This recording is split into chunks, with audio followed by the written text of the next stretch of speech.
അപ്പോൾ IPL-ൽ തുടർച്ചയായ രണ്ടാം കിരീട നേട്ടം സ്വന്തമാക്കി ചരിത്രത്തിനൊപ്പം എത്തിയിരിക്കുകയാണ് റോയൽ ചലഞ്ചേഴ്സ് ബാംഗ്ലൂർ. ഇന്നലെ നടന്ന ആവേശകരമായ മത്സരത്തിലാണ് വിരാട് കോഹ്ലിയുടെ തോളിലേറി റോയൽ ചലഞ്ചേഴ്സ് ബാംഗ്ലൂർ കിരീട നേട്ടം സ്വന്തമാക്കിയത്.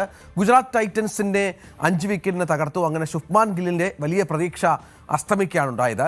വിരാട് കോഹ്ലി തന്നെയാണ് സ്വാഭാവിക മാൻ ഓഫ് ദി മാച്ച് അവാർഡ് സ്വന്തമാക്കിയ ആൾ. വൈഭവ് സൂര്യവംശിക്ക് 4 പുരസ്കാരങ്ങളാണ്. അതിൽ പ്രധാനപ്പെട്ട ഒന്ന് ഓറഞ്ച് ക്യാപ്പാണ്.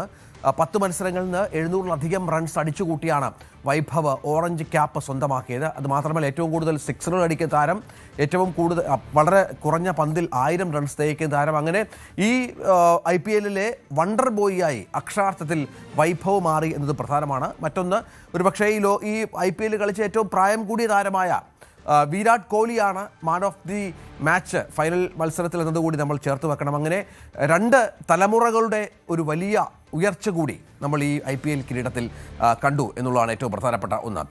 ഹരികൃഷ്ണൻ ഏറ്റവും പുതിയ വിവരങ്ങളുമായി ചേരും. ഹരി, അക്ഷരാർത്ഥത്തിൽ കോഹ്ലിയുടെ താണ്ഡവം എന്ന് വിശേഷിപ്പിക്കാം. കാരണം കോഹ്ലിക്ക് മുന്നിലൊന്നും ഒരു വലിയ സ്കോർ ആയിരുന്നില്ല.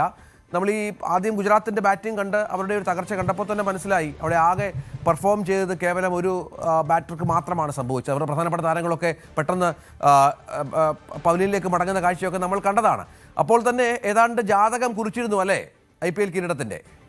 ടോസ് ബാംഗ്ലൂർ നേടിയപ്പോൾ തന്നെ ഏകദേശം ഒരു 40% ജാതകം കുറിച്ചതാണ്.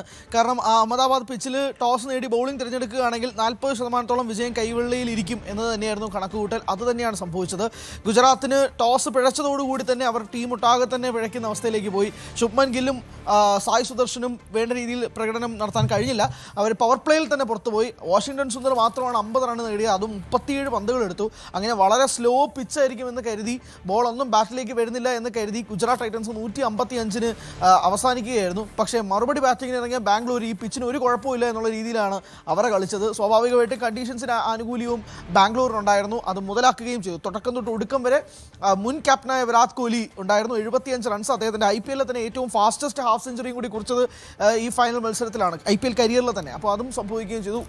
ഭയങ്കര വലിയ തുടക്കമായിരുന്നു വെങ്കടേഷ് അയ്യറും വിരാട് കോഹ്ലിയും ചേർന്ന് നൽകിയത്. അങ്ങനെ 18 ഓവറിൽ കളി കഥം. പക്ഷേ ഒരു 1 സൈഡ് ഗെയിമാണെന്ന് തന്നെ പറയേണ്ടി വരും. ഫൈനലിൻ്റെ വലിയൊരു ആവേശം, അങ്ങനെ 2 ടീമുകൾ തമ്മിലുള്ള ഗംഭീരമായ ആവേശം ഒന്നും തന്നെ കഴിഞ്ഞ മത്സരത്തിൽ ഇല്ലായിരുന്നു. ഫസ്റ്റ് ഇന്നിങ്സ് കഴിഞ്ഞപ്പോൾ തന്നെ ഏകദേശം ഫസ്റ്റ് ഇന്നിങ്സിൻ്റെ പകുതിയോടുകൂടി തന്നെ ജയം RCBക്ക് ആയിരിക്കും എന്ന് തന്നെയാണ് കരുതിയിരുന്നത്. പക്ഷേ വൈഭവ് സൂര്യവംശി, രഞ്ജിത്ത് ആ ഒരു സംഭവം കോട്ട് ചെയ്ത് ഇഷ്ടപ്പെട്ടു. അതായത് ഏറ്റവും പ്രായം കൂടിയ ആൾ മാൻ ഓഫ് ദ മാച്ചായി. ഏറ്റവും പ്രായം